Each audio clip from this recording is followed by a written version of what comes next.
Follow your own path to adventure. Enjoy the great outdoors and earn chances to win some cool prizes on Hillsborough County's annual hiking spree. Register beginning November 1st and complete 8 hikes on your choice of 24 designated trails to earn the patch or medallion of a true hiker. Take your pooch along and they can earn a special trail tag too. Follow us on social media to locate and hike to the weekly Trail Magic Spot. Snap a pic while you're there, then share it with the hashtag TakeAHikeHC to enter a drawing to win some great prizes. Find out more at hcflgov.net/hiking spree.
Oh man, here comes Arnie again. Check this out. What's up, Arnie? What are you doing? You made a mess in my hallway.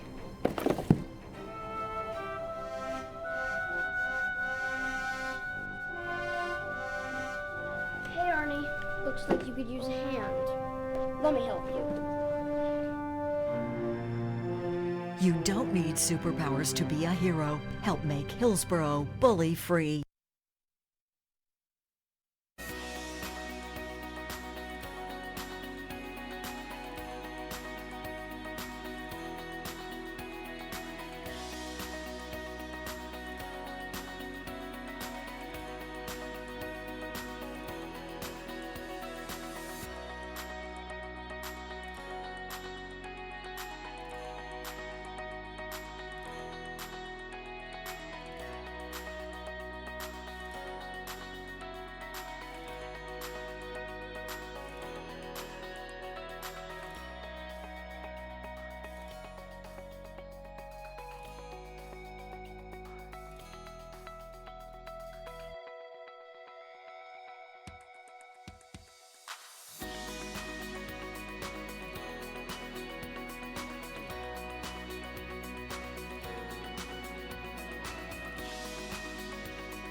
Good evening. I'd like to call the meeting of the MPO Board and Public Hearing to order. Will everyone please rise to the Pledge of Allegiance and invocation? Pledge allegiance to the flag of the United States of America and to the republic for which it stands, one nation, under God, indivisible, with liberty and justice for all. Our gracious and heavenly Father, we're thankful that you allow us to come together tonight to work for the betterment of this community. We ask that you humble our hearts and regulate our minds and make decisions to make this community a better place for all of us to live, work, and play. We ask that you put your loving arms around those that put their lives on the line for us each and every day, whether they're on this soil or on foreign soils. We ask that you, when their work is done, take them back to their homes to find everything safe and sound. Father, we ask that you specifically and watch out for those who are in California, our brothers and sisters out there that are suffering because of the fires. We ask that you protect them, guide them, comfort them, and keep them, and protect those firefighters are putting their lives on the line each and every day to try to save homes and lives out there. Father, when our work is done here tonight, we ask you to take us back to our homes to find everything safe and sound. This is all blessings. We ask in your righteous and holy name. Amen. Amen.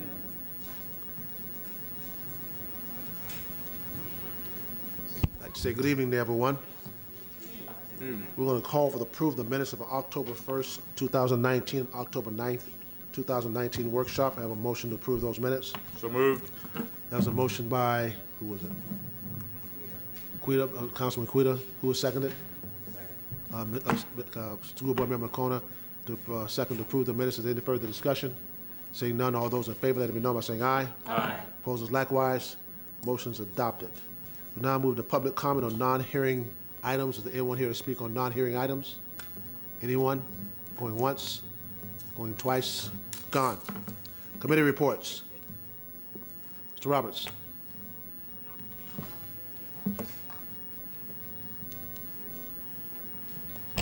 Good evening. I'm Bill Roberts. I'm the chairman of the Citizens Advisory Committee for your MPO. I'm a resident of Hillsborough County. I'm happy to give this report from your Citizens Advisory Committee.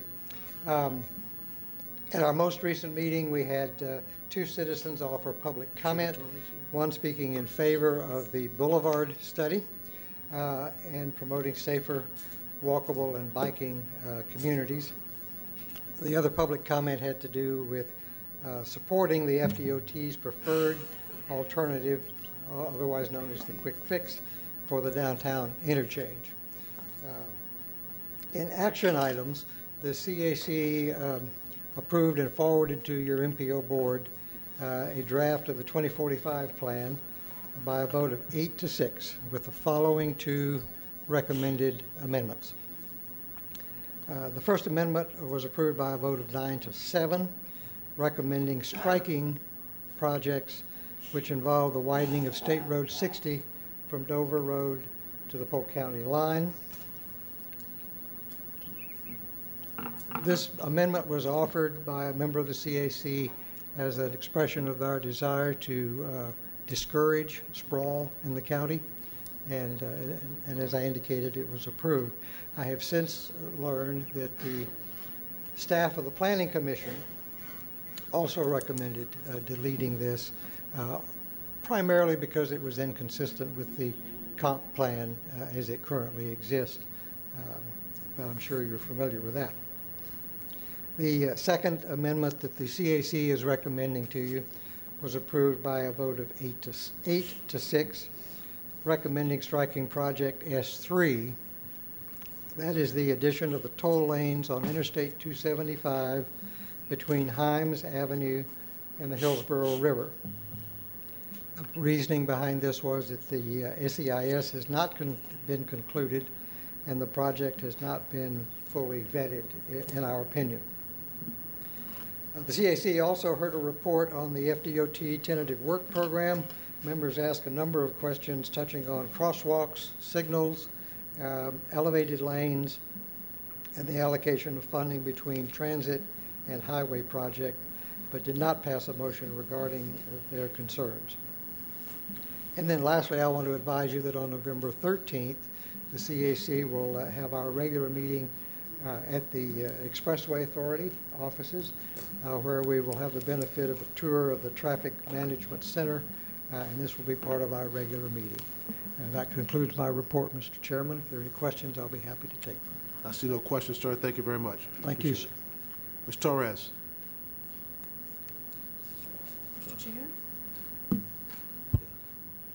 Ms. Torres may be helping someone in the audience, so I could give the committee reports if... No, that's Ms. Silva. You got it? Here she is.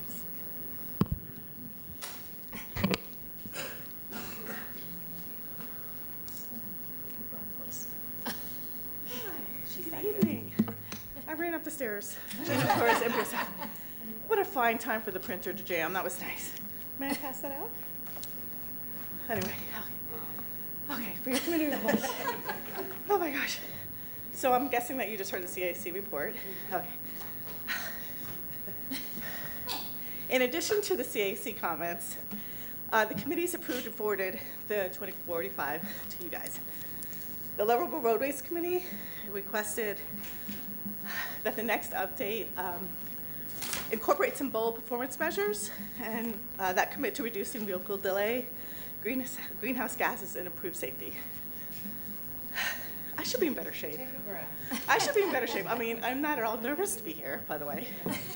And I do play some sports, so I can't run up a flight of stairs without breathing hard. The TD, the Transportation Disadvantage Coordinating Board, fully endorsed the LRTP, and actually they were really happy to see what was included in there for transit, filling sidewalk gaps, and completing complete streets treatments. So they were very supportive of the document. Committees also reviewed the letter of comment on the DOT tentative work program. Those comments have been included in the letter that you're going to be taking action on in just a couple minutes. Okay, they heard status reports on the Gandy Bridge P&E and on CSX US 41 grade separation study. The BPAC did ask for a letter be sent to DOT, and that letter is in your consent agenda tonight, just requesting a side path with the separation from the roadway be included in that CSX project. I'm almost back to normal. Okay, in addition to weighing in on the DOT tentative work program, the policy committee also discussed the process for updating the TIP priorities. Members asked staff to schedule a discussion at a future board meeting and prepare a letter to the local jurisdictions and agencies asking them to confirm that their legislative bodies approved their project priority request or affirmatively delegated the submittal of requests to their staff. The policy committee also discussed creating separate priority lists for the major investments from the bucket investment programs, just to highlight the importance of those major projects. That was your committee report. We'll just move very shortly to a very brief update on the online comments. Emails and Facebook posts were received, and those that address the 2045 LRTP update will be included in Lisa Silva's presentation that you'll hear in just a couple minutes. We did receive some other emails. Gary Cloyd thanked Beth for riding the Cross Bay Ferry. He was very happy with that service and thought it was a great compliment to the streetcar. A records request was received from Sharon Calvert regarding the scope of work related to the I-275 North alternative, and documents were provided. Lena Young sent an email commenting on the regional competitiveness report, and she just would like to see more walking being addressed, as it provides great connectivity in safe places, and it's a healthy alternative. And lastly, Jean Duncan wrote to thank a number of agencies, the MPO included, for their surtax presentations to the IOC. She noted hearing how impressed the members were with everyone's professionalism and ability to plan and discuss and design the projects that they'd like to construct. I am completed with the online comments and the committee reports. Any questions? Very good. Thank you. Thank you. You're welcome. We move to the consent agenda. We have two items on the consent agenda: the committee appointments and the letter requesting by BPAC regarding US 41 CSX grades separation. Is there a motion to accept the? Motion to accept. There's a motion by Commissioner Smith to accept the consent agenda report, second by Commissioner Kemp. Any further discussion? Seeing none, all those in favor, let it be known by saying aye. Aye. Opposed likewise. Motion is adopted. Action items. Letter of comment on FDOT tentative work program. Good evening, Sarah McKinley, MPO staff. Tonight I'm going to go through some of the letter or comments that we have from the tentative work program. Each of the committees saw this tentative work program from FDOT looking at fiscal years 23 to 26. And through that, they had a list of comments. In your packet, there's a series of maps that show what those projects were, so I'm not going to go in detail. I'm just going to review the comments that were included in the letter. So initially, through the committee presentations, we had the ITS committee made a motion to promote more funding for ITS-related projects, that's intelligent transportation systems. We also had the TAC made a motion. There were some projects along State Road 60 west of Dover Road that included some resurfacing with intersection improvements that were deferred to 2028. They asked that if there is an opportunity that those projects be moved back into the 5-year work program, that they can be. The policy committee also had a discussion and requested more information about projects labeled as urban corridor improvements and resurfacings. A lot of times these do include walk bike improvements, so having better understanding at the design level what is being accomplished through these projects. There was also a couple of comments that were updated or added after the initial letter was forwarded to you. That includes the Transportation Disadvantage Coordination Board passed 2 motions. The first one wanted to support FDOT's continued focus and concentration on looking at TD-related projects. This includes transit capital and operations, bike ped improvements, and also complete streets, as well as asking FDOT to standardize the way that they address the needs of the visually impaired community. This includes at crosswalks and downtowns, as well as shopping areas and other activity centers. The last change was staff had a comment regarding US 92 to reiterate the importance of that project. We changed the limits of that from I-75 to the Polk County. This includes both 2 sections on the far east and west side of widening, as well as intersection enhancements in the middle section of that project. So if you have any questions, please let me know, or else we're asking that you approve the letter to be forwarded to FDOT for comments. Are there any questions? Any questions? Seeing none, is there a motion? Second. Who made the motion? Motion by Mr. Kona, second by Commissioner Kemp. Seeing no further discussion, all those in favor, let them know by saying aye. Aye. Opposed likewise, motion is adopted. Okay, we're going to move into the public hearing for the draft 2045 long-range plan transportation. A summary of comments received during the 30-day public comment period. Ms. Silva.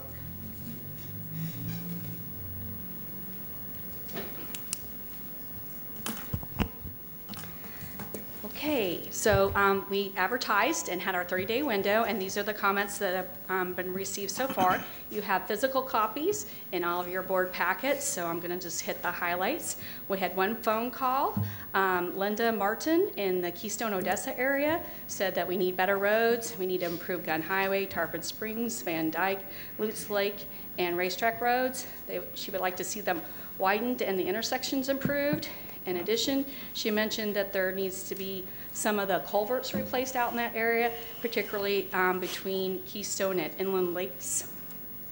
We had a couple of Facebook posts, including one from Rick Fernandez. He will be out of town for the hearing tonight, so please accept these brief comments as part of the public record. 5 members of the MPO voted to strike the downtown interchange quick fix option from the TIP in June 2019. I asked those 5 and others to act accordingly with relationship to the LRTP, strike the downtown interchange quick fix option in favor of no build, and give the city time to move forward with multimodal transit options, not requiring expansion of the interstate through Tampa's urban core.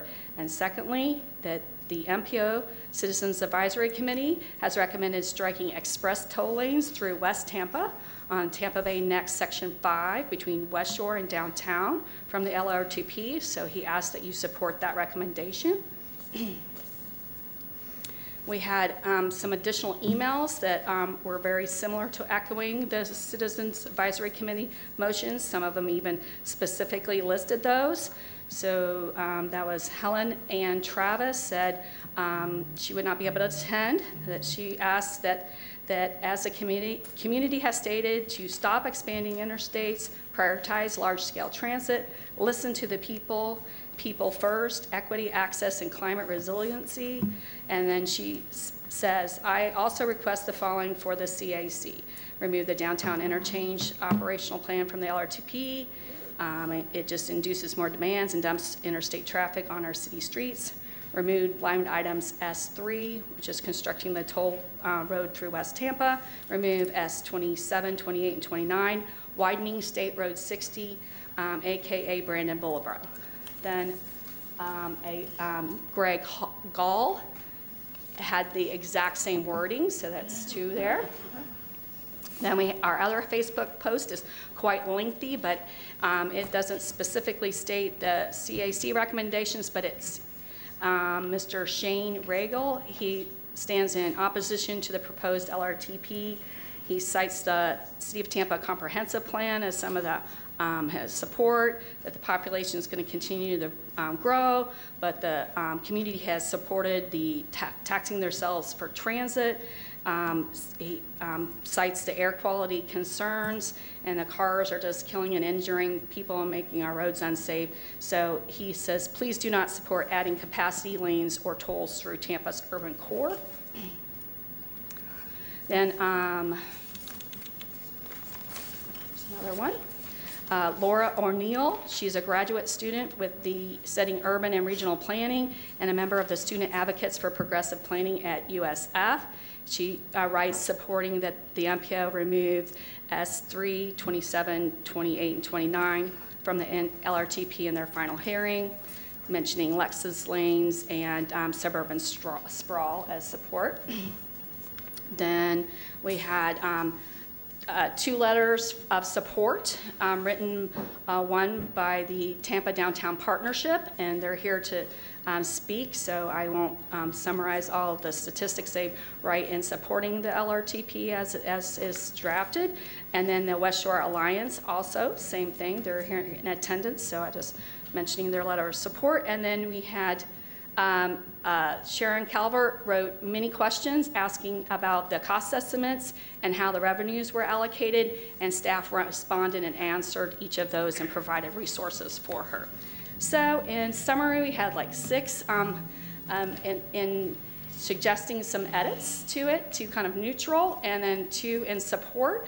And that's all we've had in the last 30 days. And last I checked, we had 13 signed up to speak. So I would assert that we did a great job getting the 15,000 responses that we had in our outreach campaign to walk everyone through, hear their concerns, and reflect them as best we can in a balanced manner in the draft plan that's proposed for your consideration tonight. That concludes the. Thank you very much. Thank you. We're now moving to the overview of the 2045 plan and revisions to the comment period draft. Mr. Bauer, good evening. Wonderful. Thank you and good evening. My name is Todd Brower. I've been working with the Hillsborough MPO to develop the cost feasible plan, but also the final document that you see before you, as well as bringing together all the other analysis that have been done and putting that in a format that's easy then to find the more technical analysis that was completed. And at the same time, too, we'll be completing the compliance report. So once you all, assuming that you adopted tonight, you go through the adoption, we'll then go through the process of making sure that it fits within all of the federal and state requirements, which is what we've been doing from the very beginning, but we like to do that in a nice report. Now, some of the things I'm going to be showing you tonight, we actually went through at our last meeting, but I think it's important to go through them, and then I'm going to go through the changes that were made relative to the public comments that we received, as well as feedback that we got from you all last time. Oh.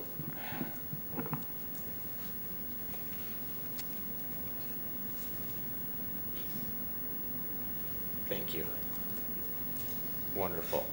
All right, well, it's been quite a journey, and that bus went a lot faster than I realized as I just went through there. But you had an array of public involvement, and again, you were hearing the benefits of that as to what you're able to receive from the public, their ideas of what the future would look like for transportation within this area.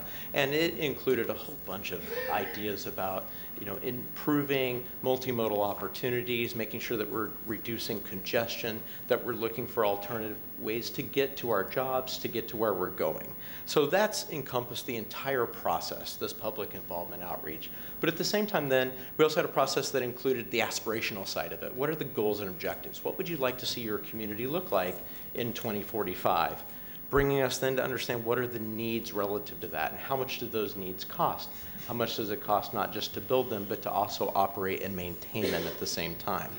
Then we get our budget, the federal and state forecasts of how much dollars there are available. And all of that then goes through a budgeting process, looking at the eligibility of the funds versus what the needs are and getting to that draft feasible plan, and then getting you to where you are tonight with the adoption. Now, I don't want this to be seen as final, and we always joke within the industry that planning just never ends. We're always planning something. And I know that we've talked often about the need to get something done. We hear that idea that we've planned a lot. Let's actually start moving people and giving them opportunities to have other alternatives to get to where they need to go. Well, as part of this process, then we wanted to make sure that we had some flexibility as it related to it, because there were still a lot of questions that were out there that needed to be answered. So we're looking at the surtax, as well as ongoing studies that are occurring right now that FDOT is doing.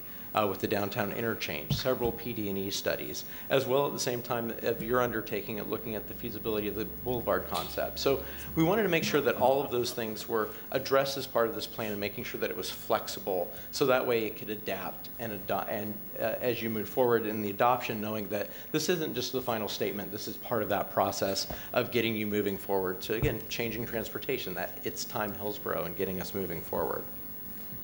Now, again, it all starts with the budget. I mean, that's where my work comes in. It's looking at those federal state dollars and looking at their eligibility. What can they be used for? And that's where it gets really interesting, because it's all about, there are certain systems that certain dollars can be used for. The SIS, the state highway system, a large portion of it goes towards those roadway improvements. But it's also looking at the eligibility of what funds have some flexibility to them. What could be used on local roads? How does that look? So we take all of that and are putting it together into buckets. So programs, smaller projects that you can implement quickly that don't require right-of-way, and then setting aside those dollars for major investments that you're going to have well-defined, that are going to be mapped, that are going to have distinct specific descriptions, as well as limitations as to where they go.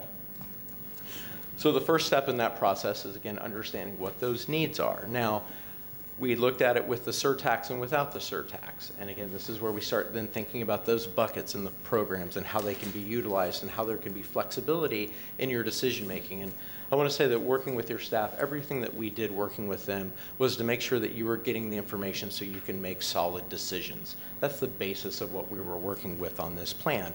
Again, flexibility, making sure that there was also some clear direction as to where this plan was going, but also those options. So when we first looked at it without the surtax, almost 55% of those dollars are set aside for the SIS or the SHS. When we start looking at the surtax, things change quite a bit. You now have more options for transit, for other multimodal options. So we saw a great opportunity then to really broaden this plan to make it comprehensive in all kinds of modes. Now, I always want to reiterate the public involvement that occurred here. I mean, this was massive. This came into all of it. And that also included public involvement with you, sitting down with you individually, hearing what you wanted to see from this plan, what was important to you. As an elected body, you're representing that public, and you're listening to everything that they're saying. And you've got 15 people that are also going to comment on this plan after my presentation. That's been a part of this process throughout, that the public's been involved and you're hearing their voice. And I have to say that working with your staff, we've worked really hard to make sure that that is applied within this plan, and why we developed the flexibility and the programs that we have. So we've got 4 programs and then money set aside for major investments. So the 4 programs are the State of Good Repair and Resiliency, Vision Zero, Smart Cities, Real Choices When Not Driving. Those are the 4 programs. So they're programmatic, they're smaller projects, they're ones that you can implement quickly, they're multimodal in nature. It's to look at things like improving safety. It can reduce congestion when you're looking at smart cities. There's all kinds of opportunities to improve there. Now you see that the largest portion is actually looking at those 4 programs. So 38% of it goes toward those major investments. Now that is a big portion, but we're talking about major investments, large capital expenses that require a lot of money to get something done. And again, we were relating this to what we had heard from you, the input that you had given us, and then also what the public looked at when we looked at these dollars, with the same notion that again, we're always required to look at the eligibility from it from a federal and state perspective. So we always had that in mind. So what do these programs buy you? Well, a whole array of opportunities here. You've got repaving, you've got transit maintenance, complete street treatments for bike and pedestrians, you got improved intersections, all kinds of opportunities to help congestion in just removing cars off the road, but also then making it more efficient for the cars that are on the roadway. Expanded bus service. And then looking at those major projects, that's where you start looking at where right-of-way is going to be required, or it's going to be a large capital expense. Again, those projects that we map out that have clear definitions, descriptions, and limits. So where we're starting with the major investments was the challenge that we had before us, and we talk about that flexibility, is there's some real decisions that still need to be made related to what would fixed guideway look like and where would that occur. So it's not to say though that the MPO hasn't done some work related to this. So looking at everything from reusing the freight rail tracks, are there opportunities there starting in downtown, going to USF corridor, potential future expansions as well. Also looking at the downtown rapid transit new corridor and expanding the streetcar system. So really looking at fixed guideway in a unique way. The challenges related to this is this is for the HART board to start looking for the surtax and really giving that definition. But the MPO has a great opportunity to work with them to help them understand what's the impact, help evaluate, and see how we can actually increase transit ridership within the area. And that's not to forget also water transit. So this is multimodal in nature. It's not just the fixed guideway for commuter or light rail or streetcar. It's also looking at water taxi as well. Then when we start looking at the major investments as it relates to 2020 to 2045, and one of the things that I want to make sure that I'm always hitting that little later is about the fact that when we're looking at these dollars, we've got the first 5 years that you've already made the decision on, that's part of your TIP. So when you're seeing the 2026 and further out, it's because we're looking at what will then start entering the TIP in the life of this project. So we're looking at all kinds of opportunities here for major investments for economic growth. Looking at I-75, 4, the Causeway, excuse me, including Fowler, where look to see of making a change from 8 lanes to 6 with multimodal opportunities. So really making that complete street alternative there. Looking at your downtown interchange, as well as county projects, and in particular looking at county projects on county roads that can help reduce congestion, that are going to help ensure that wildlife protected areas are safe, and that there is no adverse effect to disadvantaged populations, to ensure that their mobility actually gets increased as part of these projects. Now again, in those first 5 years that we look at, which we're talking about the adopted TIP and the FDOT work program, looking at a lot of options there too. So we separated those out in the document itself because we wanted to see and show you where the decisions had been made, but it's an important aspect of the LRTP and then where you're going. So the last 2 slides is showing that vision and being able to work with the HART board to see fixed guideway then being implemented in Tampa, as well as then other larger roadways. These then are the roadways that you're looking at, and I always like to say that you're really starting to cut the checks for, that you're starting to see move forward. We wanted to make sure that we group those all together in one impact area as well. So once we looked at this plan, it was what's going to be the impact of it. So we've got the dollars, we've got the budget, we've got the eligibility. Well, what are we looking to achieve? You're looking to achieve all kinds of things, looking at 250 miles of being able to make sure that these high vulnerable roadways, critical roadways are improved. So that way you're not dealing with stormwater and drainage issues. You're also looking at trying to reduce congestion. In fact, looking at intersection improvements along 200 miles of your roadways to make sure that traffic is moving effectively. And then saving lives. Simply vision zero, getting it to the point where you're reducing crashes, where you're reducing the number of pedestrian and bicycle incidences that occur, and then increasing transit ridership. So all of this plan was geared towards having an impact, not just today, but into the future. Now, all that being said, that was kind of a recap of some of the things that we had talked about at our last meeting. But I think it's important for you to know that there have been changes since we met with you back in October. One of the things that the board had directed staff to do in working with them is to make sure to coordinate with FDOT and look to see what projects needed to be in there relative to what was in the TIP, but also in their work program. So we've done that. I-275 has been added by adding 2 lanes as well as SR-60. So those were the 2 big projects that got added that you didn't see in your last draft that was done during the public comment.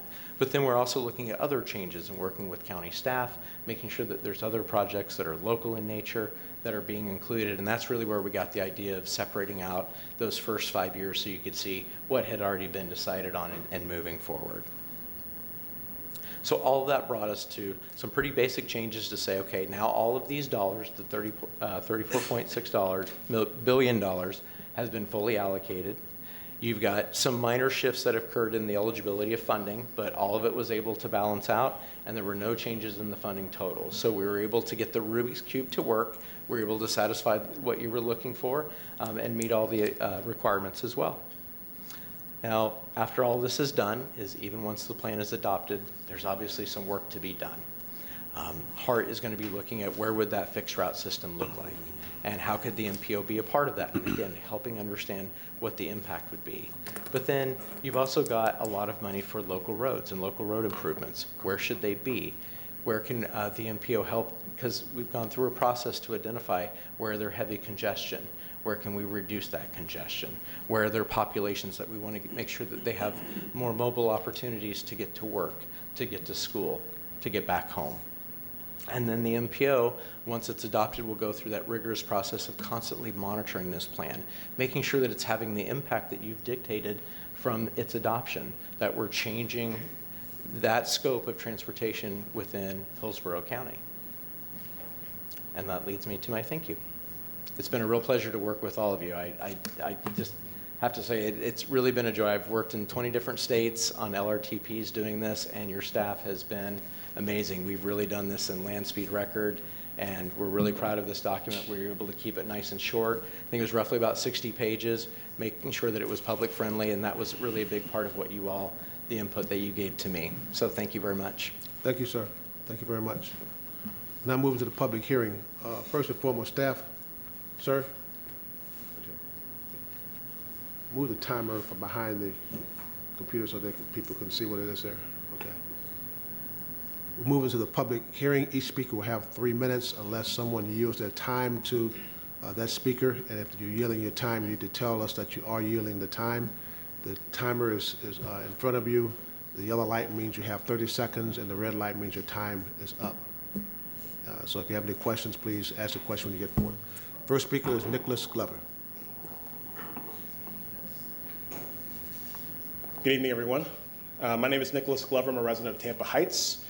Here today in my capacity as Vice President of the Advocacy for the Chamber of Commerce, soon to be the Tampa Bay Chamber of Commerce.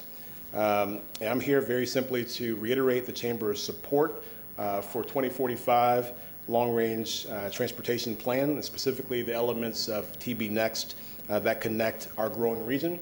I don't have to tell anyone up here that we have the 9th fastest growing region in the country, and so it's important that we prepare for that growth.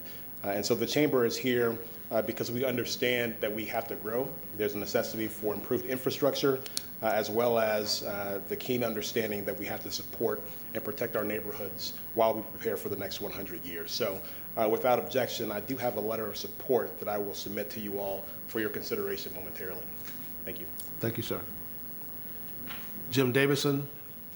Is Diane Davison yielding her time to you, sir? You are? And Joseph Catano, you're yielding time to Mr. Davison? Mr. Davison, you have 9 minutes. Thank you, sir. Chairman, good evening. What you have before you, the handouts I gave you, were done after reviewing and comparing the 2040 long-range transportation plan, the one that is currently in place, and for the first time, and this is my 6th long-range transportation plan, for the first time in history is fully funded. In fact, it is overfunded. The 1-cent sales tax was passed last year. Hillsborough County brought in $812 million in a tax policy. So it's the first time in history, and it compares it to the proposed 2045 plan, which is also funded by a 1% sales tax, but also includes a half-cent CIT tax if it's reauthorized in 2026. The assumptions made by the consultant were that the entire amount, short of the 25% given to the school district, would be taken and given to transportation. $3.772 billion, all of it, for transportation. I have to ask the dais, who thinks that that is a viable proposal in Hillsborough County? That the entire CIT tax will be given by the City of Tampa, Plant City, Temple Terrace, and Hillsborough County to go for transportation? Please raise your hand. Then why would you allow the staff to tell the governor of this state, through this document, the U.S. Secretary of Transportation, and multiple members of Congress that this is a viable proposition? It's not even close. Historically, it's 26% of the total, or about $1.3 billion. The spending in the 2040 plan, total, including SIS, was a little over $22 billion. 5 years later, the total amount of spending in the 2045 plan, including the SIS, is $32 billion. Almost $10 billion increase in 5 years. That is non-sustainable. You can't, every 5 years, if you're going to add $10 billion, we'll have a budget the size of the state of Florida's. Along with this plan, there was some changes in the allocations given between the projects in the 2040 plan and the projects in the 2045 plan. There was decrease in funding from the 2040 plan to the 2045 plan in bridge and transit maintenance, side paths and trails, which was decreased by 50% from 2040. Crash reduction was reduced by $123 million. TD transit was down $30 million. There were increases from the 2040 plan in the 2045 plan. Road maintenance went up 85% in 5 years. And it's hard to get your hands around that because Hillsborough County in 2040 was said that if you allow $24 million every year for the next 20 years, you will meet all your obligations. This year, they raised it to $35 million. Inflation. Every 17 years, you'll be able to do the roads. But the city of Tampa, in 2040, were required to do $18 million a year. And in the 2045 plan, that was reduced by 25% to $13.5 million. That doesn't make any sense. How could theirs go down and Hillsborough County's go up? Nothing's changed. Plant City, they had theirs reduced by 37%, down from $4 million, which was in 2040, to $2.5 million this year. So if you do $2.5 million every year from 2026 to 2045, you'll meet all your obligations. I think you're currently doing it at $2 million. Temple Terrace was the only one that stayed the same. Minimized congestion increased 100% to $3.43 billion. Vulnerability increased 200% to $3.764 billion. Bus transit went up $700 million. That's because the BRTs, which weren't included in the 2040 plan, are now included in the 2045 plan in that category. MPO planning went up 631%. I mean, it's good, but there's a lot you can do with that. Major investments for economic growth, SIS spending went up $2.8 billion and responsible for about 30% of that $10 billion increase. Fixed guideway rail went up $73 million, all of it financed by sales tax, which it was in 2040. Local and non-SIS road capacity went up 136%. But when you take a closer look, in 2040, it was all financed by the sales tax, that category.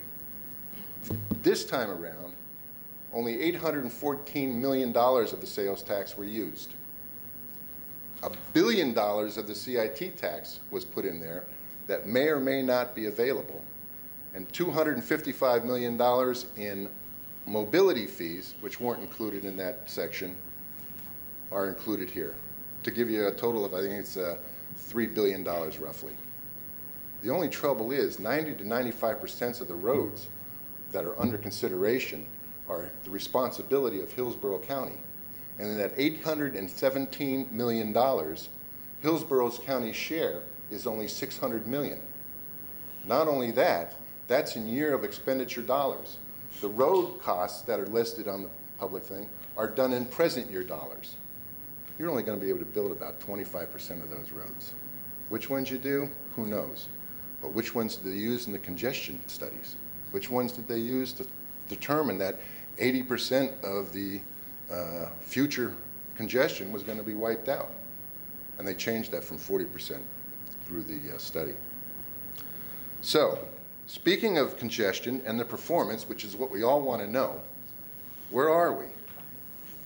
Basically, there is almost no difference between spending $22 billion from 2020 to 2040 or spending $32 billion from 2026 to 2045. The performance metrics are almost identical. You're going to have a much worse increase in congestion. I think vehicle delay hours increases 300%. Your time reliability goes way up. So your commute from work is going to become much, much worse, and these are your numbers. Not only that, but the greenhouse gases are going to go up by 54 to 74%. The air is going to get dirtier, your trips are going to get longer, and it won't matter whether you spend $22 billion or $32 billion. But you will be ready for a hurricane if it comes. In good conscience, you know, you really have to ask the question, is this what the people really thought they were going to get? The bottom line is, you know, there's a lot of maps that go with this. You have maps showing one, if you did not do anything after 2025, every single road in Hillsborough County would be a failed road. I think you started off one of the plans with that. You have maps for transit, you have maps for roads being considered to be widened. You know what you don't have? You do not have a map showing the people of this county what their road system and transportation system is going to look like after you spend $32 billion. That would be like me telling you to buy a house, paying $1 million, and you never get to see it.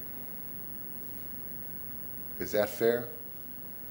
Is that the best we can do?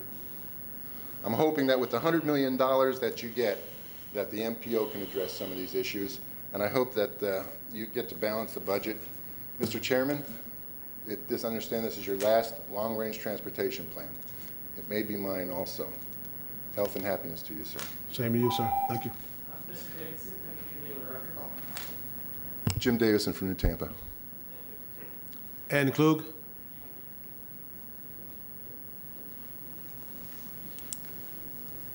Good evening, and thank you for your time tonight. I'm hoping to keep this relatively short. Lisa mentioned the letter that we sent. I'm Ann Kulig, here on behalf of the West Shore Alliance. I'm here to talk on behalf of our board president, Julie Harris-Hurden, who could not be here, but really to ask you to support the LRTP as it's presented by staff.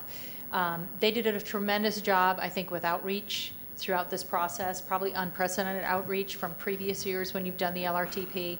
And I think it really is a balanced approach, and the plan reflects kind of what people throughout this county said they wanted. You know, we are obviously very pleased with the recent announcement from the governor about funding for the West Shore interchange and getting that moving forward. But really, we're looking forward to implementing many of the other multimodal options that you see in this plan. We in West Shore are woefully underserved by transit and really need to kind of move the needle on that. So we look forward, we're thankful for the priority on transit, but also the priority for bike, ped, safety, et cetera. It's all really important to us. I know about a year ago, we did a presentation about a kind of a micro plan for the West Shore District, our West Shore Transportation Action Plan, and that is a multimodal plan. Some of the elements that were in that plan have been incorporated by the various agencies. So we look forward to continuing to work with you, with HART, with the city, with the county, with FDOT as we continue to move transportation forward. Thank you. Thank you. Adam Metz.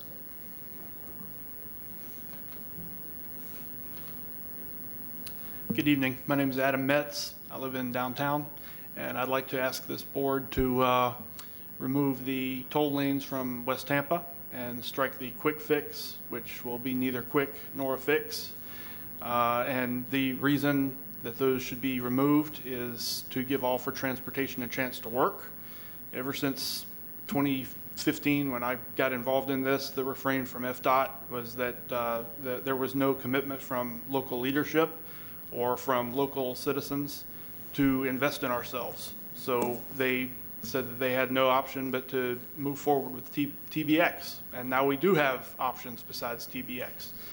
And also you need to give the Department of Transportation a reason to help Hillsborough County acquire the CSX lines, which are the best opportunity we have to connect to Pinellas and Pasco counties. Thank you. Thank you. Rick Holman.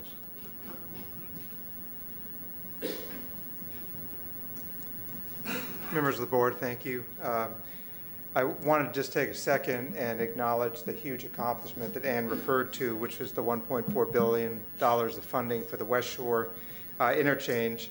And important to note that we competed with many other communities across the state to secure this funding. And I think we succeeded with that because we came together as a region. We came together, elected officials, public, private, all speaking with one voice, and Tallahassee listened and Tallahassee responded. And I hope that we can, as a community, repeat that process many times in the future to secure the resources we need for the improvements that we desperately need to make.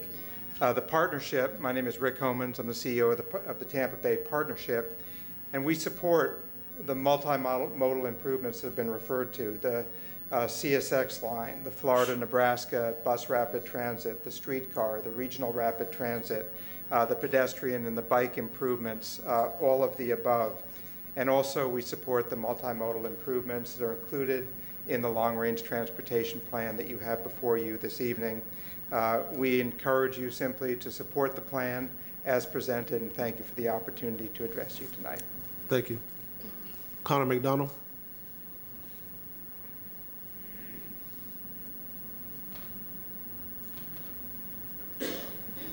Good evening. I'm Connor McDonald, and I'm also going to read directly off my notes. Thank you. But I'm here to support removing line items S3, S27, S28, and S29 from the 2045 Long-Range Transportation Plan. So I'm a second-year graduate student in urban and regional planning, and this is my first public comment, so bear with me, but it certainly won't be my last. In August, I had the great privilege of studying sustainable urban mobility abroad in the Netherlands. It felt like a dream. At one point, I saw 6 different modes of transportation: walking, cyclist, bus, tram, a canal taxi, and a metro stop, all in between 2 buildings. 6 modes, and I didn't even mention the car. The Dutch have something we don't: mobility choices. And out in the Netherlands, there's a ring road around the city that allows for vehicular traffic, but inside the ring, there's little to no access for cars. This means that for some, a car trip is 15 minutes, while biking takes 3 minutes.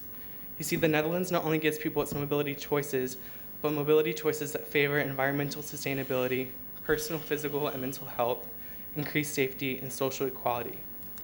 Here, we're debating literally paving a way for more social inequity, social isolation, decreased physical activity, and further into Florida's natural wetlands. Not to mention that Brandon Boulevard is outside the urban service boundary. It's not just culture that accounts for these differences. It's the choices that policymakers take. The Netherlands isn't an alternative universe, although it feels like it.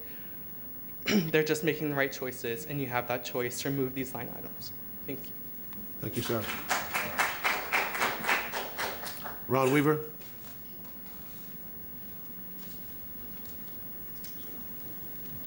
Ron Weaver. I live in Beach Park. I let's compliment this young man. If this is your first, you're going to have many great opportunities to address this community. That was fantastic and well said. I don't agree with all the conclusions, though, and here's why. I think that on the table is a quick fix for $175 million of malfunction junction, that it might function again.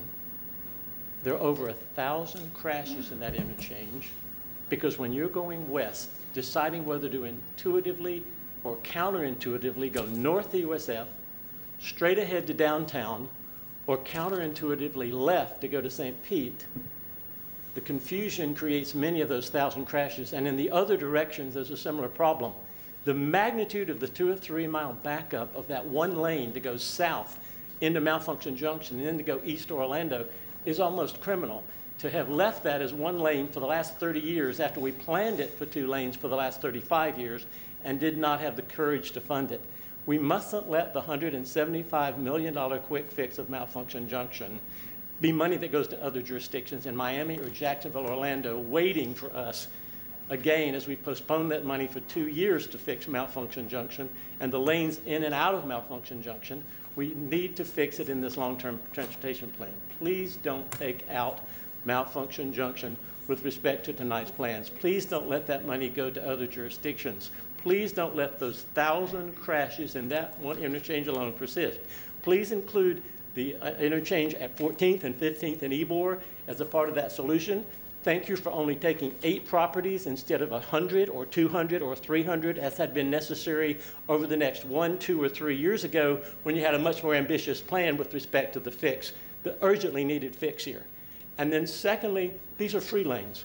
They're not toll lanes. And that segues me to your please don't take out the 2 additional toll lanes between Himes and technically in your documentation it says to the river, which really means to Ashley, which means to downtown. If you're going to have toll lanes from St. Pete to downtown and toll lanes from the airport to downtown, and you stop them at Himes and no place to go, with all due respect, we need to take those toll lanes from the airport and St. Pete and Carillon and elsewhere all the way downtown. So please don't take out the 3A or the A3 item that would cause those toll lanes to stop at Himes instead of coming downtown, technically in your paperwork, to the river, which means to Ashley. Please let the toll lanes go all the way to downtown on Ashley, and don't take those out tonight, with all due respect to your Citizens Advisory Committee. But I am pleased to report and conclude with this, that 2 of your members of the Citizens Advisory Committee were among the 9 who voted to leave the Malfunction Junction, the $175 million quick fix, in this plan. Your own Citizens Advisory Committee recommended leaving the quick fix in the plan. I think the vote was 9-7, and the best 2 speakers were Luke Preda, who's new. Thank you, Mr. Weaver. Yes, sir. I'm done. And David Bailey, who said safety. Mr. Weaver. Thank you. Michelle Cookson.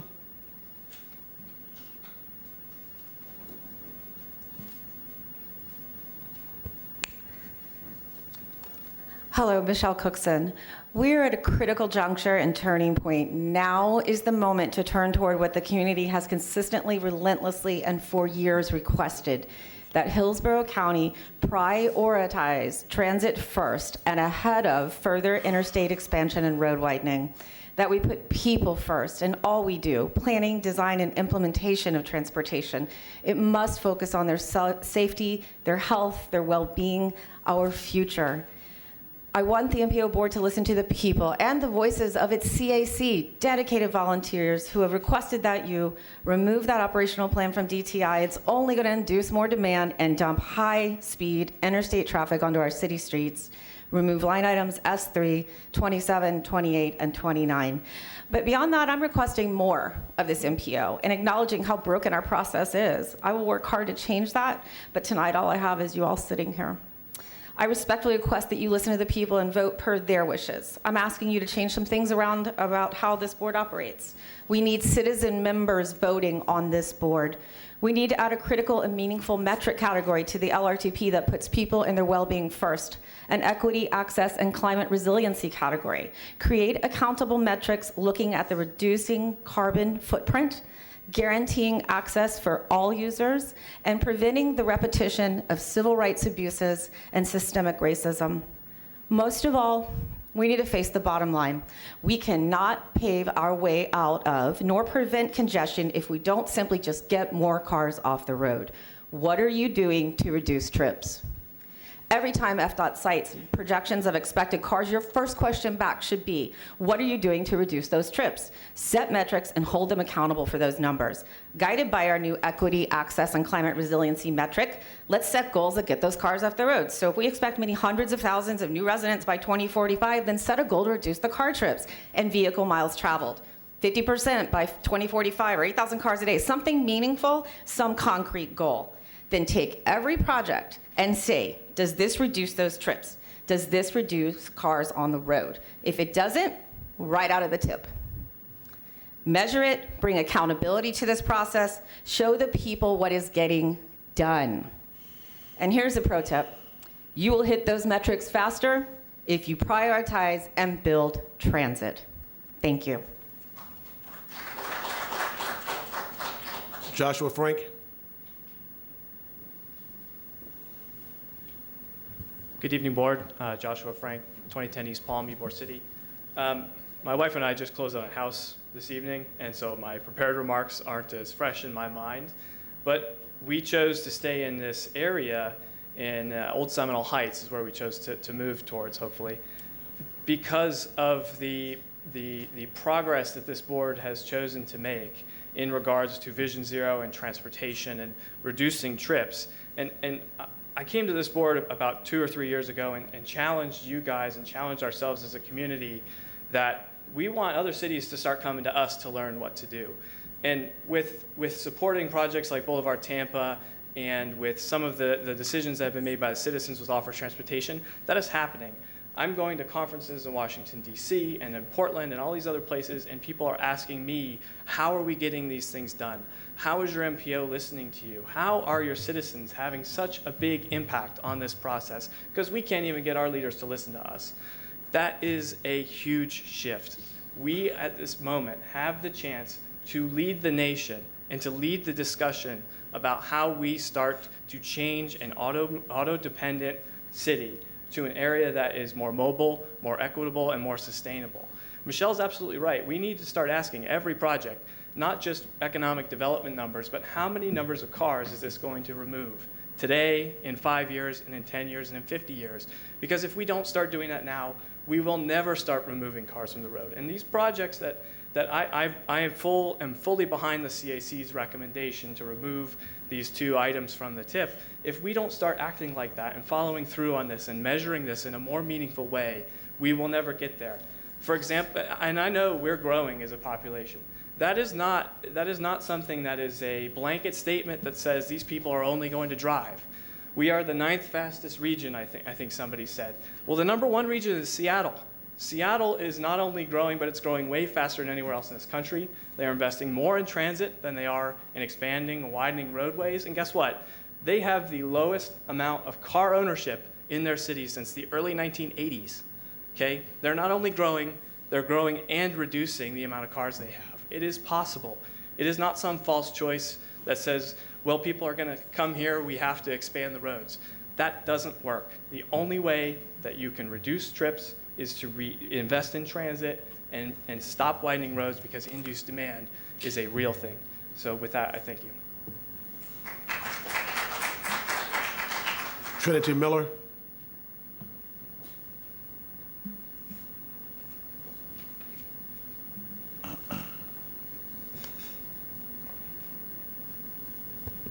Hello everybody, my name is Trinity Miller and I am a resident of Tampa. I'm also the Vice President of the Student Advocates for Progressive Planning at USF, and I'll be graduating with a Master of Urban and Regional Planning degree this semester. I'm here today to ask you to please uphold the recommendations of the Citizens Advisory Committee by removing line items S3, S27, 28, and 29 from the 2045 Long Range Transportation Plan. These items will create a toll road that will only benefit those who are able to pay for it, and that's not me. These items will also promote sprawl in our county outside of the urban service area. We want to see these resources allocated for projects towards areas in need. I want to see reliable multimodal transportation and infrastructure. I want buses that come so regularly I barely check the schedule. I want to see real bicycle infrastructure, Hillsborough County is a dangerous environment for cyclists and pedestrians. I tried to embrace a multimodal transportation lifestyle and was hit by a car on Fowler Avenue. I want to see us move away from this car-centric culture, and I want to see us use the CSX tracks for residential and pedestrian rail. I just want to use the CSS tracks, y'all. I also want oak trees that provide shade and encourage walkability in our city. So let's take that first step in making our county safer in the long-range transportation plan by please removing line items S3, 27, 28, and 29, just like the Citizens Advisory Committee recommended. Thank you very much. Linda Redmond.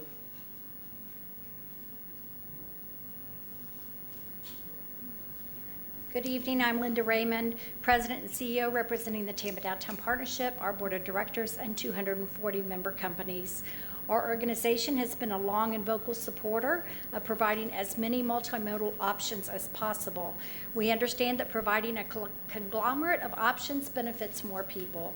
With a downtown supporting 14,000 residents and nearly 60,000 workers, it is vital that our city continue to invest in transportation, including a current interstate system that works well. Therefore, with that, the partnership supports the Hillsborough County 2045 Long-Range Transportation Plan. The recent announcement to invest in West Shore Interchange is vital to our region. It is also imperative that the downtown interchange continue to be included in the overall LRTP. We encourage the board to go a step further and consider all improvements to the interstate from West Shore through downtown to the USF area. We look forward to working with you further, the City of Tampa and FDOT, to put measures in place that function best for our downtown, taking our surrounding neighborhoods into consideration and preserving Ashley Drive as our grand boulevard. Thank you for your time today. Thank you. Tyler DeMond.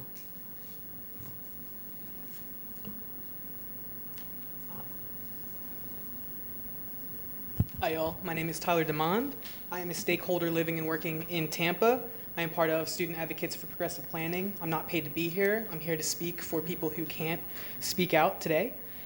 I'm here to ask that you please remove line items S3, S27, S28, and S29 from the 2045 Long-Range Transportation Plan. Instead, the stakeholders living in our city, as you've heard expressed tonight, want to see the inclusion of multimodal transit options. We want separated, protected bicycle infrastructure, please. We want bus rapid transit, please. We want light rail, please. We want commuter trains on CSX, please. We want more ferries between Tampa and other cities, please. We want native oak trees lining the street to provide more shade and cover for pedestrians. The population growth projection in the 2045 long-range growth forecasts clearly show that there is an impending need to make our city more accessible, more walkable, more bikeable, easier to navigate by bus and train. This will reduce congestion by reducing the number of single occupancy vehicles on the road.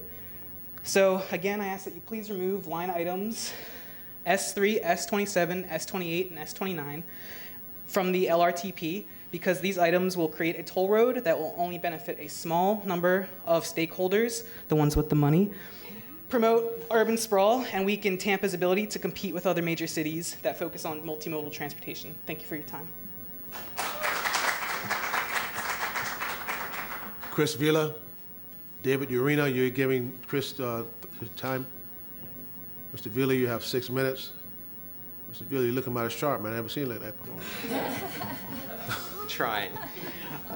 Good afternoon, board. My name is Chris Vella, 33605 Historic Ybor City.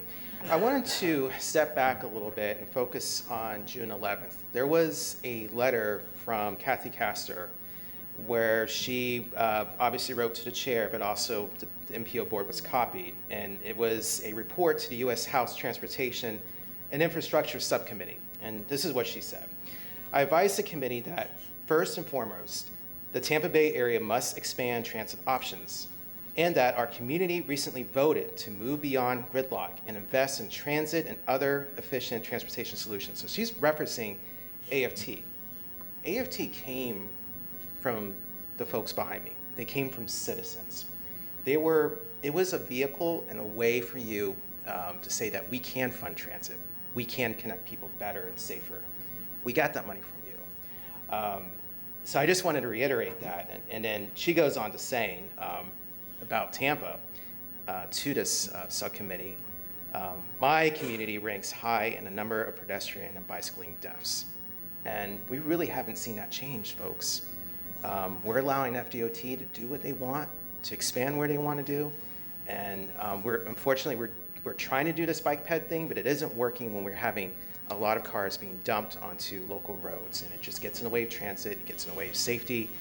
It really hurts the community badly. As Josh mentioned, we were part of a CNU trip, this Congress of New Urbanism, a summit, transportation summit, where a lot of folks were coming to us and saying, wow, how do you do this? How do you get 800 people to show up in the MPO? How do you have these conversations of, transit and rail in Republican Florida, right? And we just say you have to be persistent. You have to get involved. And I am very proud of my organization. I'm really proud of my community for having people in our group taking on leadership roles, having people in our group volunteering for city and county. I think it's marvelous. And then it's inspiring to see younger people becoming planners and transportation planners, like urban planners and transportation planners, because they want to help their city. We are doing a really good mission here. We are not trying to undermine cars. What we're trying to say is that what we're doing and what we have been doing is the wrong direction and has been for the longest time. Now, I'm going to go into the mayor's plan. I did a word search. Transit is mentioned in her report 30 times. There is no highway widening or interstate mentioned at all in this report. CSX is a massive priority. A parking maximum will be SALT. So why are we doing more cars if downtown's looking to get rid of them? Vision Zero is mentioned 19 times. And surface BRT is mentioned several times. So surface BRT means that we don't want a bus on a highway with parking garages. So I want to be clear with that. Now, I was really upset, I guess, with what happened on October 1st. I did not see that preferred alternative plan. My neighborhood didn't see that preferred alternative plan. I think it was a step in the wrong direction for this board to approve it. I think that you guys need to relook at that decision and rescind it. In the case where I live, I'm going to see 30,000 cars coming off of the 14th and 15th Street exit, pouring onto Nucio Parkway. That's going to be very dangerous for the students of Hillsborough County Community College. That's going to be dangerous for people like me. That's going to hurt my community. That's going to hurt my air quality. It's going to destroy my life. Please do not support this plan, this quick fix or whatever, because it is literally sending our community into a realm of high cancer risk and also avoiding cars at high speed. But I wanted to talk a little bit about the LRTP. I think to sum it up, we just can't do any interstate widening east of Lois Avenue. Yes, the West Shore folks got what they wanted, but now you can see they want to take more. And I think at this point, what we need to do, and it was a really good point made, we got to let the transportation surtax mature a little bit. We got to let it season a little bit for the people, right? We can't thrust highways and cars in front of these pedestrian plans that we got in our long-range transportation plan. We also need to focus on CSX. If you look at the report, it's only talking about these railway crossings. It's not actually talking about a plan to taking a transportation plan and making an action point. We need to jump on that yesterday. So there was a mentioning about having an additional category. I don't know if it's going to be category 3 or 4 to LRTP, but I'd like to see a motion from this board to adopt new metrics regarding equity, which should be access and fairness, and also looking at carbon footprints to check and balance all these projects from here on out. We do not know the true benefits that we're going to get from these projects. And we know that since the 1970s, we have all these engineers crunching numbers. We're still at the same problem, always throwing more cars at the situation, increasing the interstate, throwing more cars here and there. We know it doesn't work. At some point, and there's been about 3 or 4 major updates on the downtown interchange, I-275. It just doesn't work. We all need some time here, folks. We don't need to rush into this decision. We need to have a conversation with the citizens. We have to let this AFT money go through. And DC is watching. They're watching these meetings, and believe me, they're just flustered as to why we're approving such projects like this. So let's put everything on pause and do something for the people. Thank you. Laura Urino.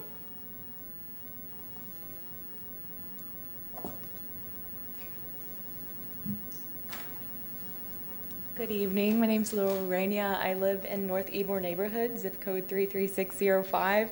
And I had to tell Chris I regretted coming after him because he's a hard act to follow. But that being said, I'm just here to reiterate what many of the other citizens have said previously, that as citizen stakeholders that live in this community, that use these roads, that walk our dogs on these roads, that have kids that go to school, and that are stakeholders of this community, we strongly oppose any kind of interstate expansion or highway widening or any projects that basically cause the induced demands and bring more cars on the road.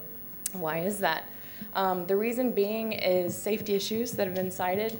Another reason is environmental considerations. My background is in environmental engineering, and I can tell you without a doubt that cars are a major contributor not only to public health issues, but also something called global warming, climate change, that now both sides of the aisle are starting to acknowledge. So when we propose projects that basically induce more car demand, it goes in, I guess, against the science and where we should be heading in terms of public health, public safety, and moving into a future that's more equitable for other humans. So I just urge the committee to go forward with what the recommendation of the Citizen Advisory Committee was, and to remove line item S3, 27, 28, and 29 from the LRTP, and to explore other options that are better for moving our area into a brighter future, and in a area that attracts new economic growth and new businesses, specifically looking into things like use of the CSX rails and alternate modes of transportation, and halting all highway expansions. So thank you for your time. Our last speaker is Kelly Grimsdale. Hello, I wasn't planning on speaking tonight, but anyway, I'm Kelly Grimsdale. I'm the president of the VM Ybor Neighborhood Association, but I am here to speak on my own behalf.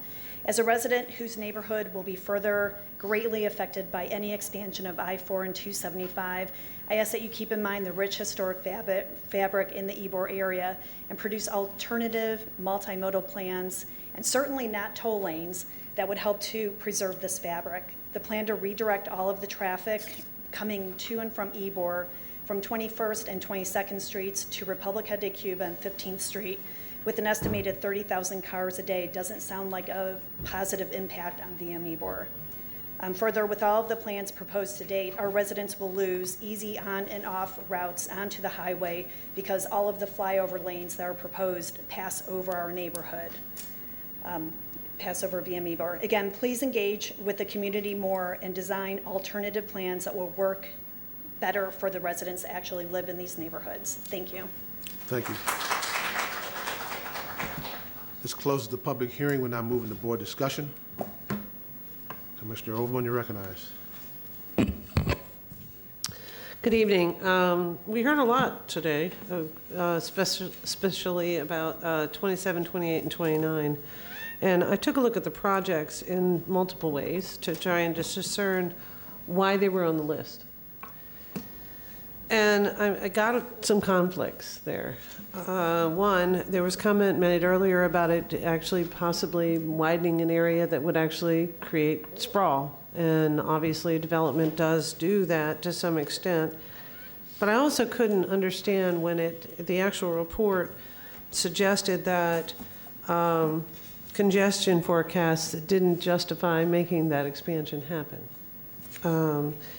The other issue associated with that is if for some reason the reason we needed an extra lane was to address potential freight from the freight logistics areas that are to our east, then maybe we really do need to address the what, how, and why we're using the CSX lines. Right now, widening 60 isn't necessary and it isn't justified given the population growth nor the congestion estimates, not only in the FDOT's analysis, but in the MPO, as well as within our comprehensive plan. So I am going to make a motion that we remove 27, 28, and 29 from the LRTP.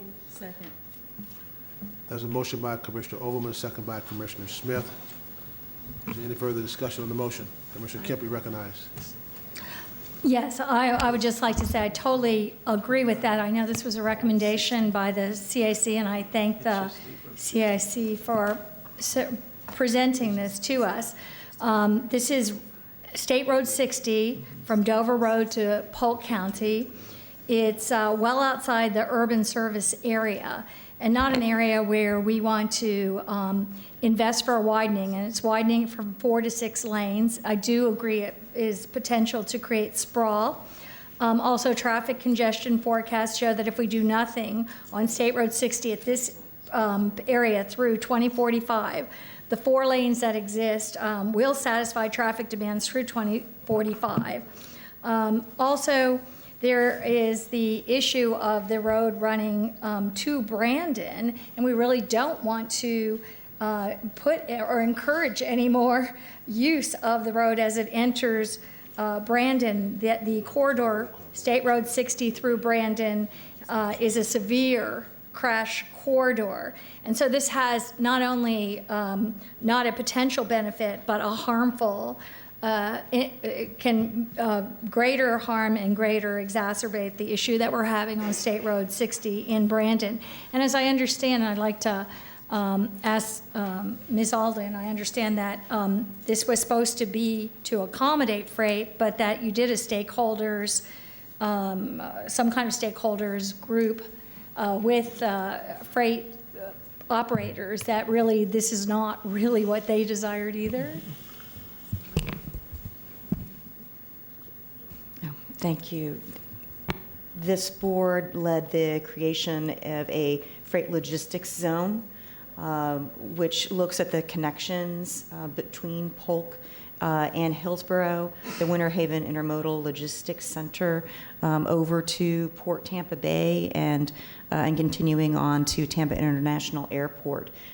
As part of that, we did talk to a lot of freight stakeholders, and the truckers that we spoke to were preferring to take the Polk Parkway to I-4 with their transportation connection.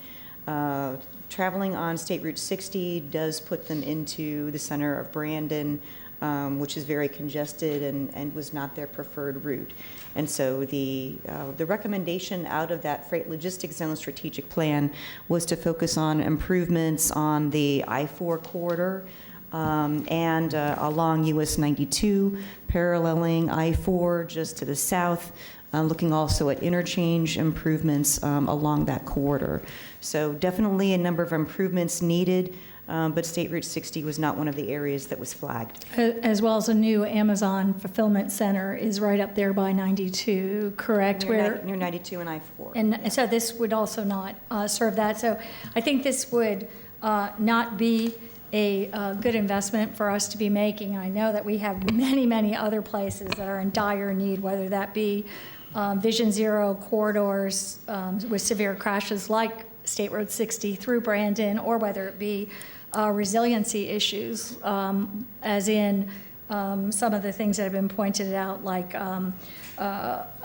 using or raising the low-lying portion of Gandy Boulevard between West Shore and the Gandy Bridge to accommodate sea level rise. So I think there's many other uses for this, and I appreciate the motion being made and support it. Commissioner Smith, Mr. Chairman. I'm sorry. Commissioner Smith. Someone's okay, go ahead. Thank you. Yes, and thanks to all the citizens for coming out tonight, and all the groups who spoke tonight. There was the student advocates for progressive planning at USF made an especially compelling case for removing these 3 segments of widening State Road 60. The CAC also was opposed. As was mentioned, the Planning Commission was opposed, and this body, the MPO, sent a letter in December expressing concerns about widening this stretch of road. It is completely rural land, functioning farmland. There's no point in widening this road through that area. So I'm very, very much in support. Mayor Lott, you recognize. Okay,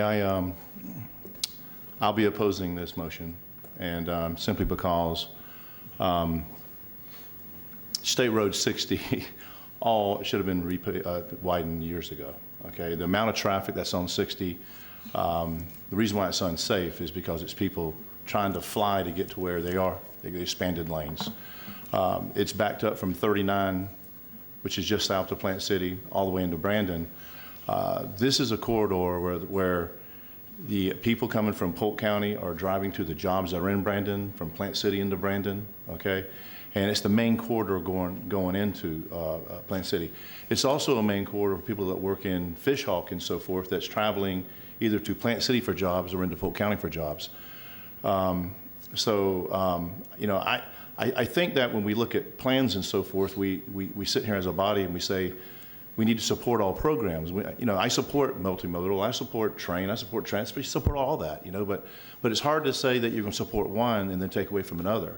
In East Hillsborough County, we have 3 roads that need to be widened. We have 92, 574, and we have 60, you know. This 60 is really, really important to the citizens of East Hillsborough County.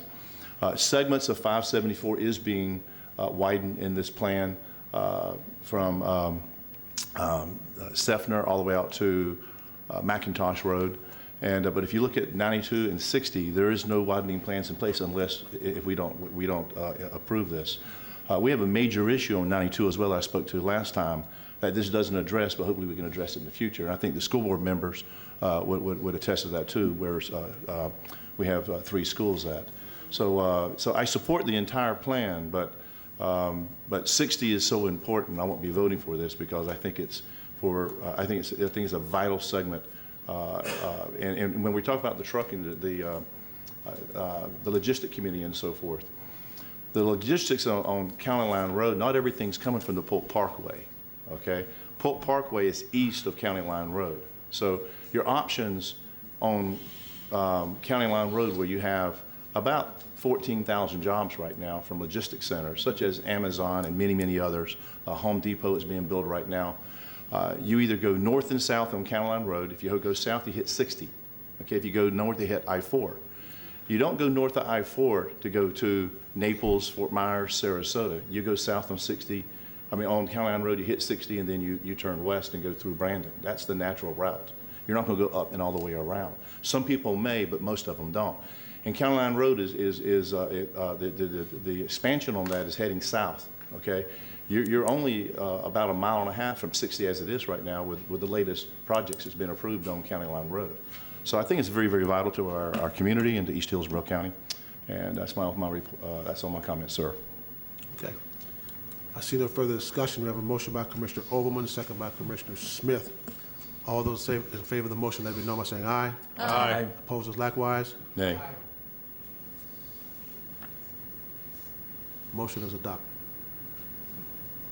Right on.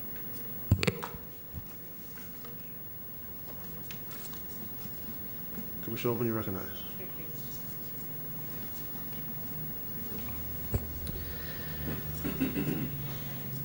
One of the things that I noticed in this long-range plan is historical information about what we were doing with CSX and what we've heard from not only the citizens, but also lots of discussions in this particular forum is how critically important it is for us to actually look at how CSX can actually serve our citizens. It obviously serves currently right now our freight, and that's an important part of our major transportation priority. But in order for us to really start doing something instead of just talking about something, I think it's critically important that we formally request action as it pertains to our CSX lines. Now, our HART board has has shared with the MPO board, and we've had a recent workshop that is discussing how the role works and how the planning works for evaluating how CSX can actually address our transportation needs and what that timeline looks like. So I'd like to, I may need to make this as a new business item, but I'd like to at least have the discussion before we accept the entire LRTP, that we formally request state and federal support for HART's plan negotiation with CSX to begin the competitive process for the New Starts Transit program, and add that to this local MPO's recommendation as a top priority for the Tampa Bay region. This Friday is a TMA meeting and a leadership group. We've been able to accomplish the West Shore interchange as a consequence of it being a top priority. And I think it's critical that we add that a New Starts project in the Hillsborough lead the way towards a regional transit system that includes discussions with either CSX in terms of its right-of-way or its rail or usage. And we won't know that if we don't get it on the list. So if I need to bring that up in new business, I'm asking, or whether or not we can discuss it here and then add it to new business, or if it's a way of adding it to our LRTP. I'm looking for that's the guidance ultimate there. question. Are you asking it to be added to the LRTP? I would love for it to be added to the LRTP.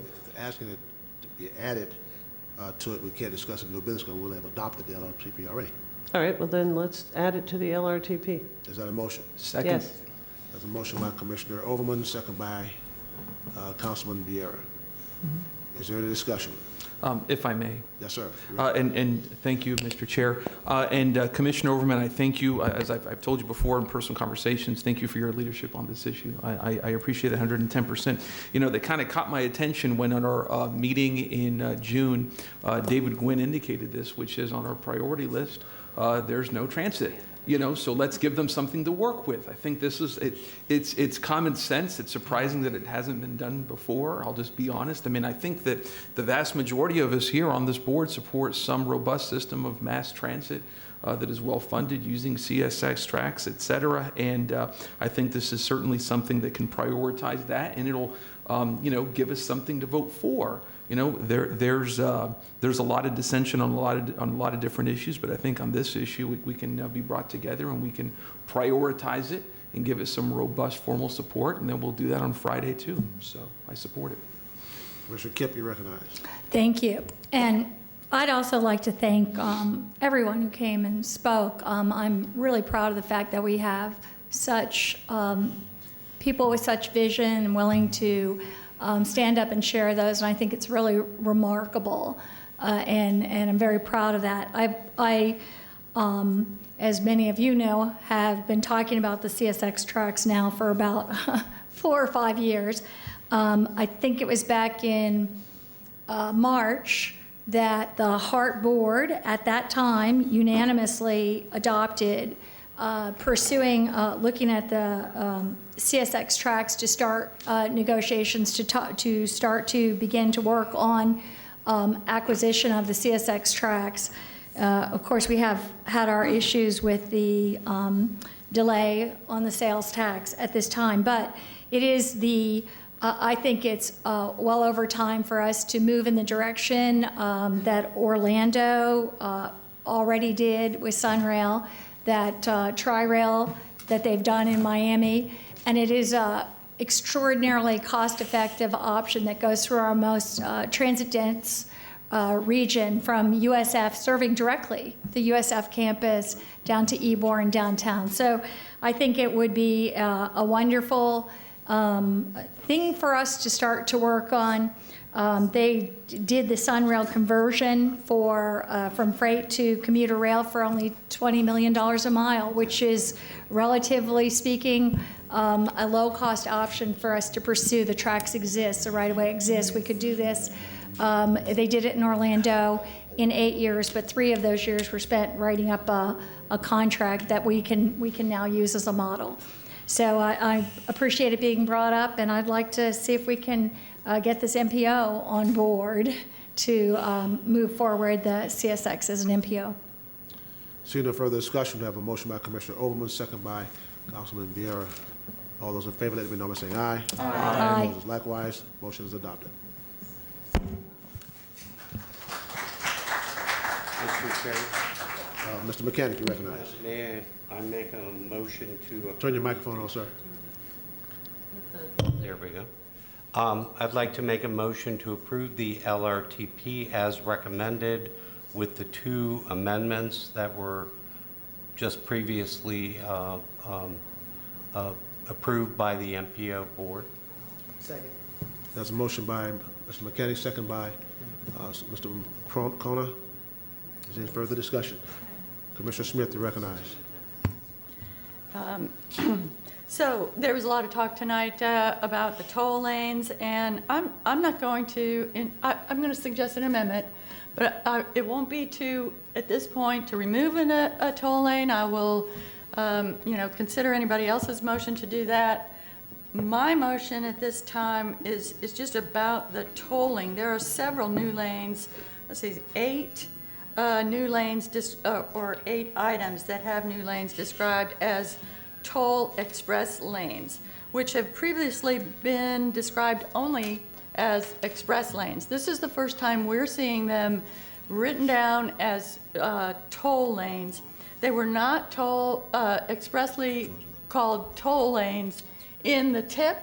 This is the first time. So I would like my amendment, just hoping to pass this step, is to have them described in the long-range transportation plan only as express lanes. So there's 8 of these where they're called express or toll express lanes. It's S1, S2, S3.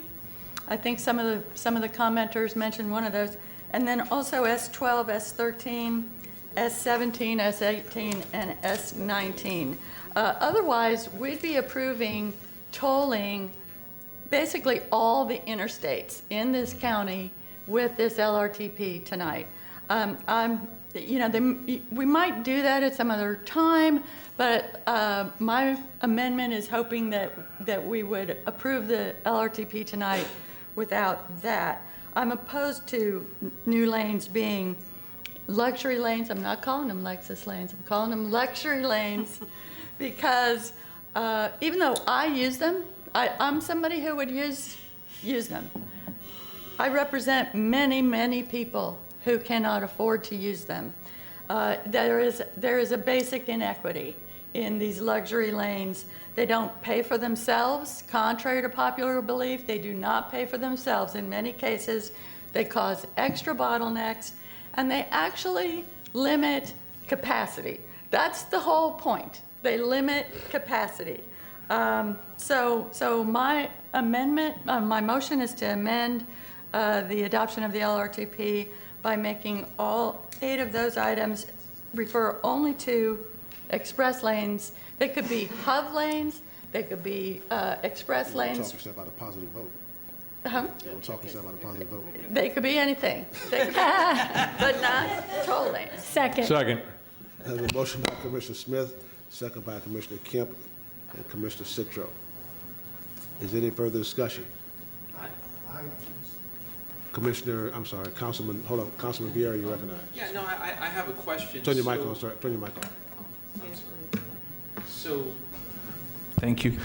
So would this motion, my big challenge with this is I want to know these so-called tolls, how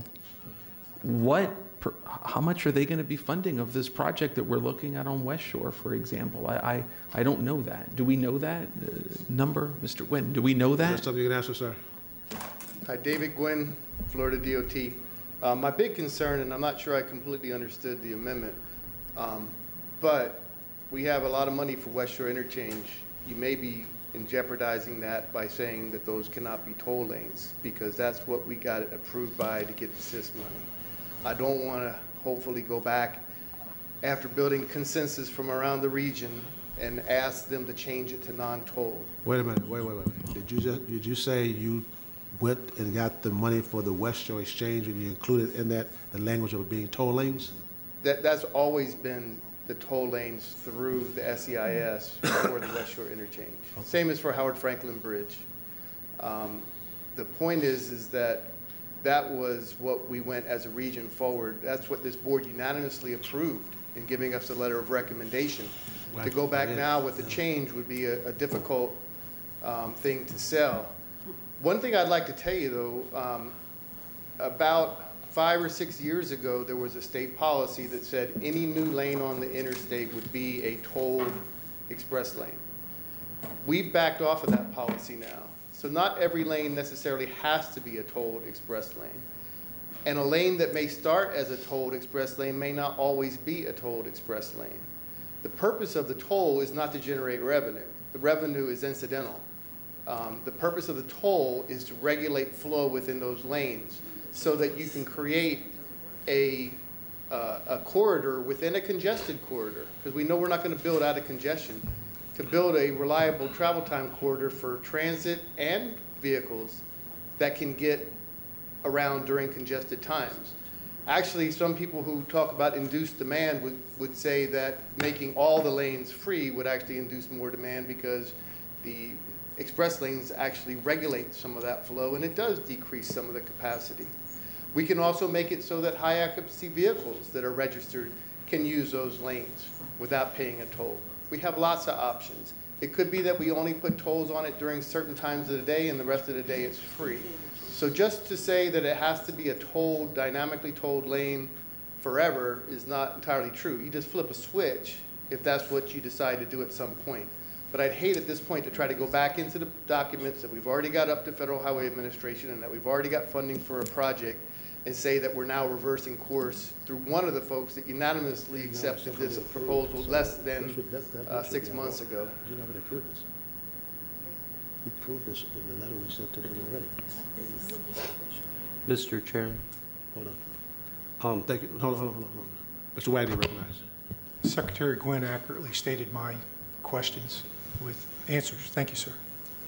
Mr. McKenna recognized. Just to get a clarification on the amendment, did the amendment preclude toll lanes, or, I mean, if it still allows for toll lanes to be determined in the future, does that, Mr. Gwynn, still give you the same concern you just expressed? I'm not sure that I understand exactly what the amendment is saying in regards to the West Shore interchange. Hold on. Saying, Commissioner Smith, repeat your amendment.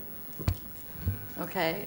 The motion to amend is just to change the wording on those 8 instances, none of which is the West Shore interchange. Okay. None of them is the West Shore interchange. And the language would just change from toll express lanes to express lanes, which could be tolled, could be many other things, just like I was told in earlier discussions when the West Shore thing came up. It was express lanes. I said, is that got to be tolled? And I think it was West Shore was some section, and you said no. It may or may not be.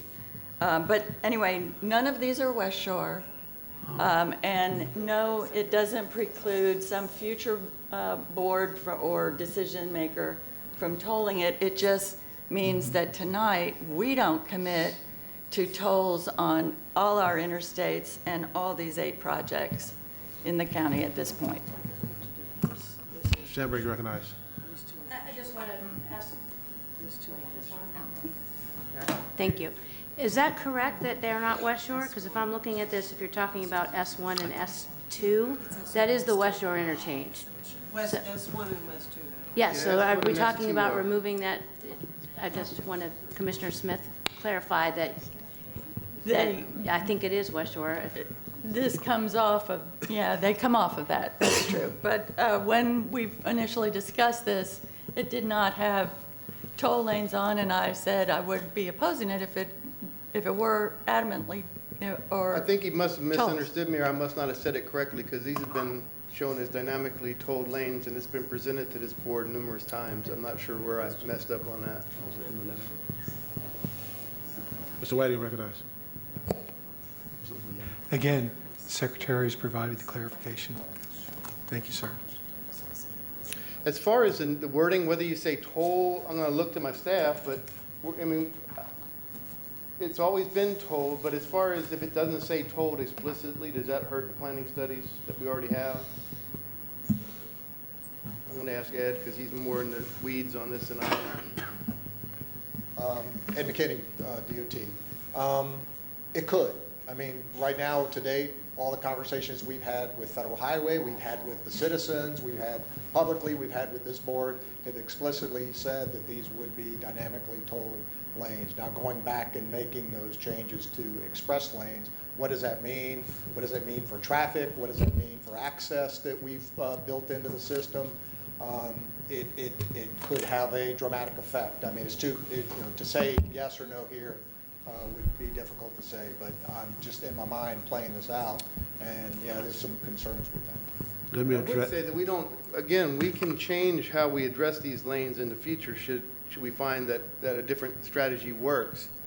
But I will also tell you, though, as we've gone forward, one of the things that we accomplished in the last year in talking to the folks in Tallahassee is that we're being consistent and we're coming to them with things that they can live. What they don't like is when we change our minds all of a sudden and all the money they've given us goes in their, and they're like, we don't know if these folks are going to maintain their, and I'll tell you what, when you start looking at FTA, they want to make sure you're not going to be flip-flopping decisions all the time. That's what happened in Orlando before Sunrail. But when they lost $700 or $800 million for light rail because their boards flip-flop back and forth.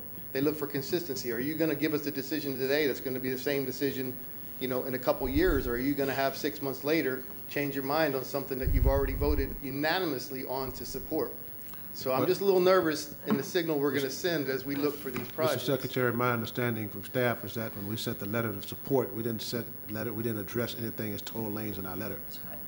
But that was everything that was presented ever to this board showed dynamically tolled lanes. If you want to withdraw your support for dynamically tolled lanes, that's a big deal, and I'd have to take that back because it's not what we asked for the money for. Okay. Okay. Can I make it? I have it. Commissioner Overman, you recognize. Okay, so to address your motion,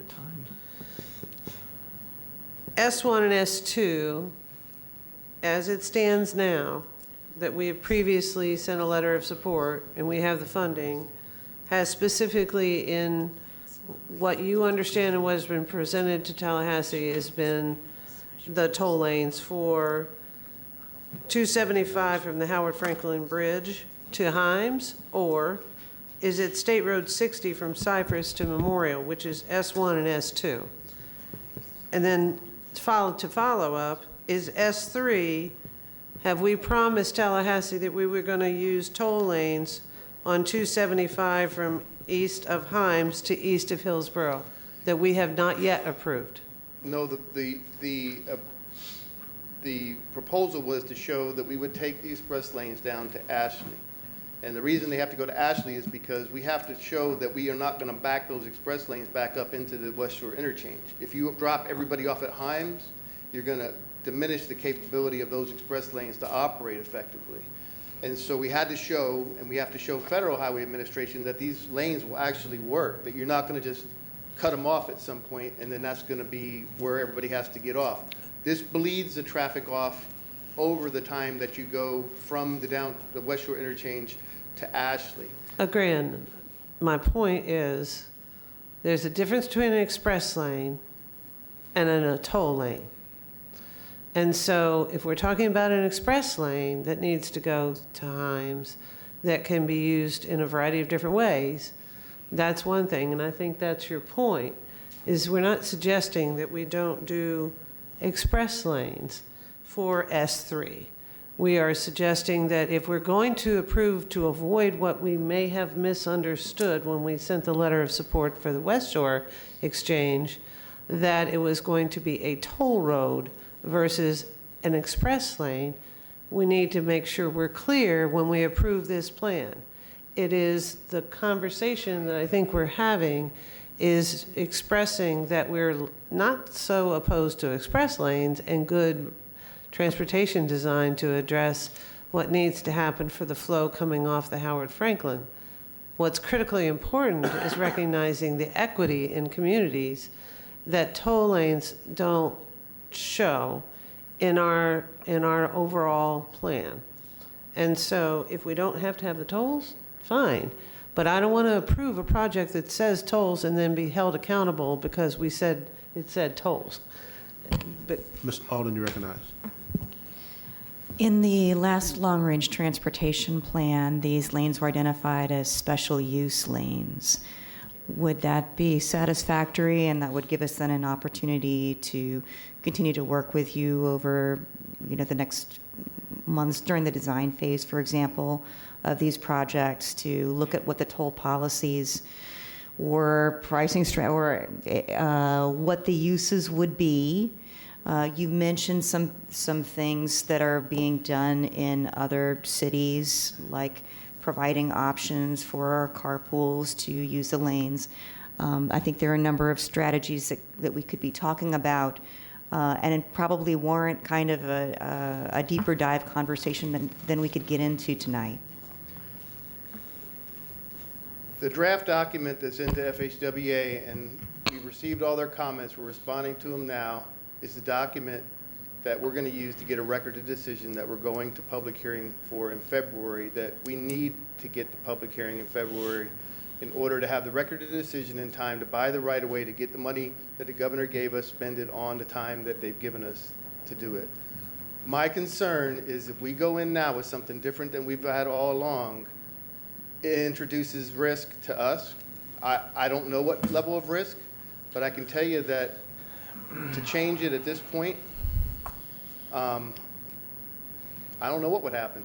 I would feel much more comfortable knowing that you've already got this $1.4 billion for this project in our hand. And why we want to screw around with it? Why do we want to say to move this? We can play around with the tolling strategies as we implement it, but I don't know changing the MPO's direction. If you do, we'll try to do something with it, but I'm telling you, at this point in time is really not the right time to do it. Mr. Cody, you recognize. Thank you, Mr. Chairman. I think we need to be very careful that we don't confuse the people who are giving us the money. It's hugely important that we get this accomplished. I'm not going to support the motion to change. I mean, we've already heard from them that whether we call it a toll, express lane, whatever, we still have the right to figure out how that's going to work. And so I'm not going to approve the motion that's on the floor now. We have an amendment to the motion by Commissioner Smith, second by Commissioner. Chair, if I may. You recognize. Thank you. Push your mic. There you go. Dang it, I'm sorry. I'm worried about, I am not a fan of toll roads. I never have been, never will be. But I'm worried about the unintended consequences of this. That's my big challenge, is unintended consequences. I'm not a fan of toll roads at all. I work to oppose them, but I'm worried that we'll, by inserting this language, have unintended consequences that I don't think anybody here intends to have. And I'd like to have more information. I wish this could come back to us in a month or two, for example. We can make more of an informed decision. That's my concern. Okay. The horse is dead, y'all. Come on. I mean, you know how you're going to vote. Yeah, let's vote. You know how you're going to vote. Commissioner Kipp, you recognize, but you know how you're going to vote. Thank you. I just wanted a point of clarification because I didn't understand. How many of these segments that you mentioned are part of the West Shore project, and how many are not? I don't remember the segments, to be honest with you. The numbers. So as I look at the draft plan, S1, I'm sorry, as I look at the draft plan, S1, S2, and S3 are part of the West Shore plan. And what were the other segments that you mentioned? So S12 and S13 are I-4, most of I-4 and all of I-4 in the county. And S17, S17, 18, and S19 are basically all of I-75 in the county. So all our interstates. So may I just ask, so are those, in what you're saying, in terms of holding this up in West Shore, if those S1, S2, and S3 that you're saying concern West Shore were left as they are, But S12, 13, 14, 17, 18, 19 were changed to instead just be express lanes. That doesn't affect any. Let me walk through those. So, because some of these, so S12, S13 have been approved as, the PD&E document has been approved as told. But as the Secretary pointed out, it's still in development phase. We could still, have those discussions. S17, 18, and 19 are still going through the PD&E environmental analysis. Again, these are conversations that still could be had, and we still continue those discussions. I think our comments are primarily focused on the $1.4 billion, which is S1 through S3. S1, please say that again.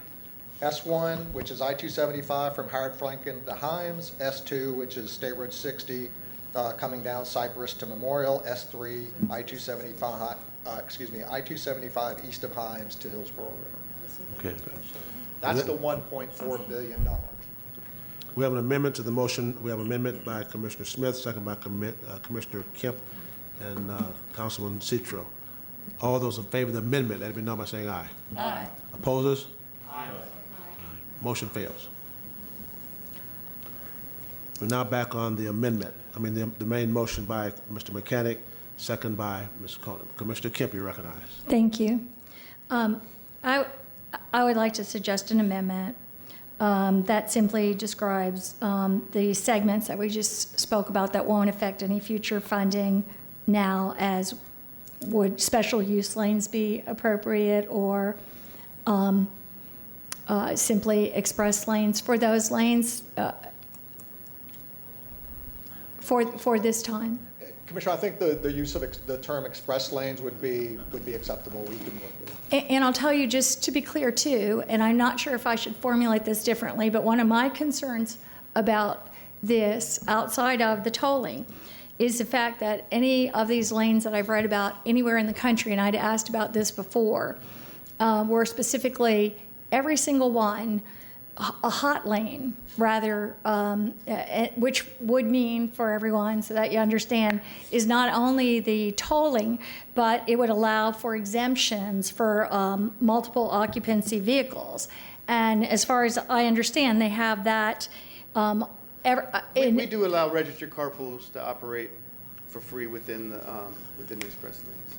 Okay, so that will, within the express, so in the toll lanes, that will be part of it? Because I'd asked about that in prior years. Yes, there's no technology really available now to tell how many people are in the car, but if you're a registered carpool, then you can get, you can use it for free.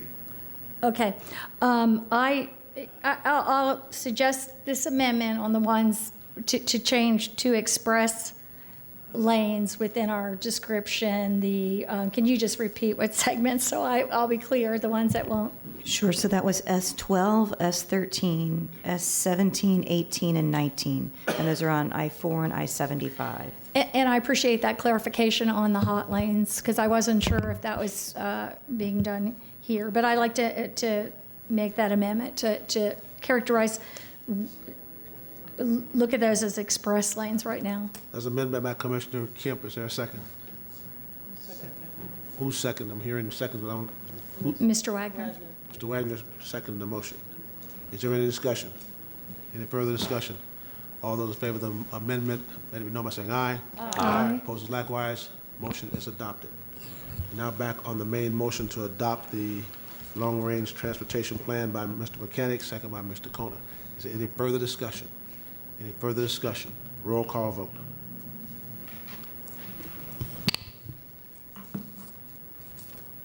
Klug? Yes. Kemp? Yes. Mechanic? Yes. Gerardo? Citro? Aye. Green? Yes. Hagan? Scherberger? Yes. Lott? Yes. Miller? Yes. Vieira? Yes. Overman? Yes. Maniscalco? Yes. Wagner? Smith, No. Coda, Yes.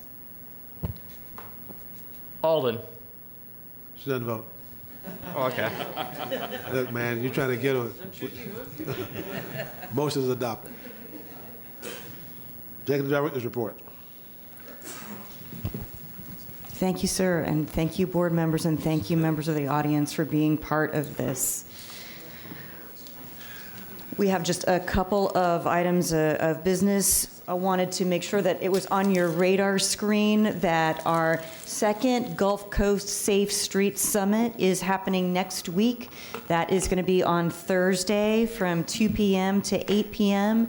And we're very honored to have several board members who have already registered for that. Thank you so much. And we'll also be joined by Mayor Castor at the awards program that evening. So please come out to that. Jeff Speck will be one of our speakers. Our staff will be temporarily in a different building. So if you're looking for us on the 18th floor of this building for a couple of months, you won't find us there. Because of air conditioning renovations. So we are going to be over at 700 East Twig Street, but our phone numbers will not change. Our next meeting will be on December the 3rd at 9 a.m. We do have our annual election of board officers at that meeting and appointment of representatives to groups like the TMA Leadership Group, which is meeting this coming Friday, as was mentioned by Commissioner Overman and others. So that will be at 9:30 a.m.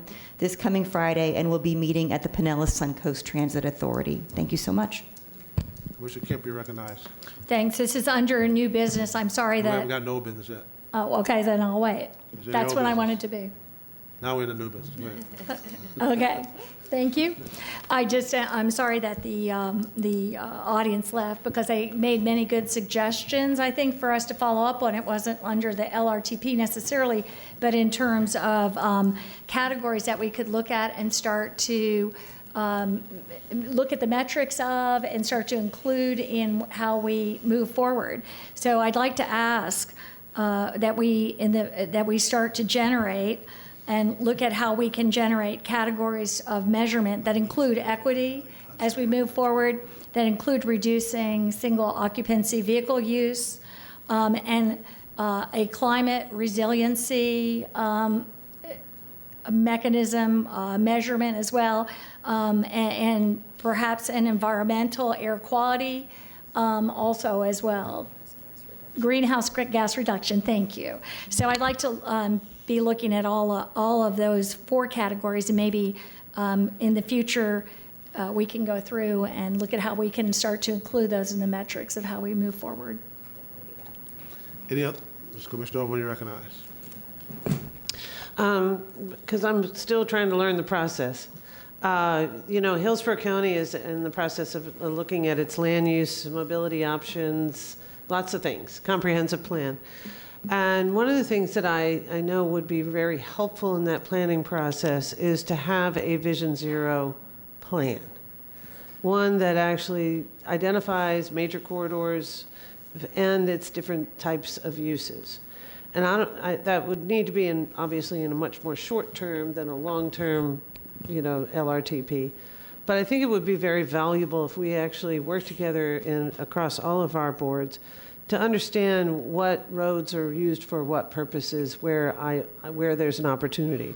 Because then it can help us in corridor preservation, in better use of complete street options, and assist in working not only with our economy as it grows for freight or traffic, but more importantly, those options for trails and complete streets would not end up in conflict with each other if we had a better plan in how we grow. So I'd like to investigate what's an option to consider putting together a Vision Zero plan. We talk a lot about Vision Zero, but developing specific specs for Hillsborough County as it relates to Vision Zero and our policies. And that bleeds over into the school board, it bleeds over into our land use.